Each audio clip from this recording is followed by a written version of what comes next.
अरावली पर्वतमालाओं की गोद में स्थित आमेर क्षेत्र में मानसागर झील के पावन तट पर दिव्यता और राजवैभव का अद्भुत संगम देखने को मिलता है, जहां राजपूत स्थापत्य की उत्कृष्ट परंपरा में निर्मित जल महल अपनी लाल बलुआ पत्थर की भव्यता के साथ झील के मध्य दिव्य प्रतिबिंब प्रस्तुत करता है। 5 तल वाली यह अद्भुत रचना ऐसी प्रतीत होती है मानो जल पर स्वयं देवताओं का निवास हो, जिसमें ऊपरी तल पर उद्यान, मेहराबदार मार्ग और अष्टकोणीय छतरियां धर्म, सौंदर्य और प्रकृति के संतुलन का प्रतीक बनकर खड़ी हैं। इसी पवित्र क्षेत्र में नटवर स्वरूप श्री कृष्ण को समर्पित नटवर जी का मंदिर भक्तिभाव की दिव्य धारा को प्रवाहित करता है। यह प्राचीन हवेली शैली का मंदिर राज परिवार की आध्यात्मिक श्रद्धा का प्रतीक माना जाता है और इसका निर्माण 18वीं शताब्दी के प्रारंभ में राज परिवार की एक पुण्यात्मा राजकुमारी द्वारा करवाया गया।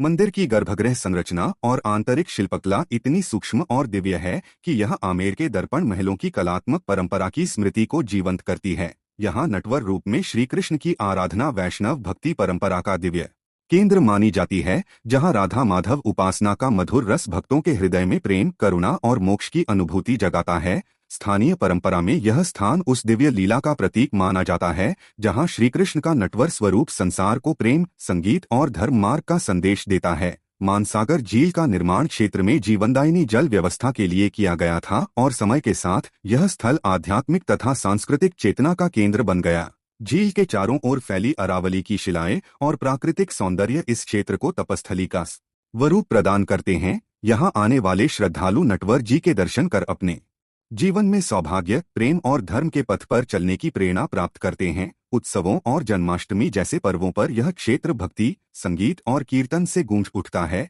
इस दिव्य भूमि पर नटवर प्रभु की आराधना करते समय ऐसा प्रतीत होता है मानो स्वयं ब्रजधाम की माधुर्य लीला यहाँ साकार हो रही हो और जल महल की शांत जलराशि में प्रतिबिंबित सूर्यास्त देवत्व की अनंत ज्योति का आशीर्वाद बनकर भक्तों के हृदय में सदैव प्रकाशित रहता है। अगर आपको वीडियो पसंद आया तो कृपया वीडियो को लाइक करें, शेयर करें और चैनल को सब्सक्राइब करें।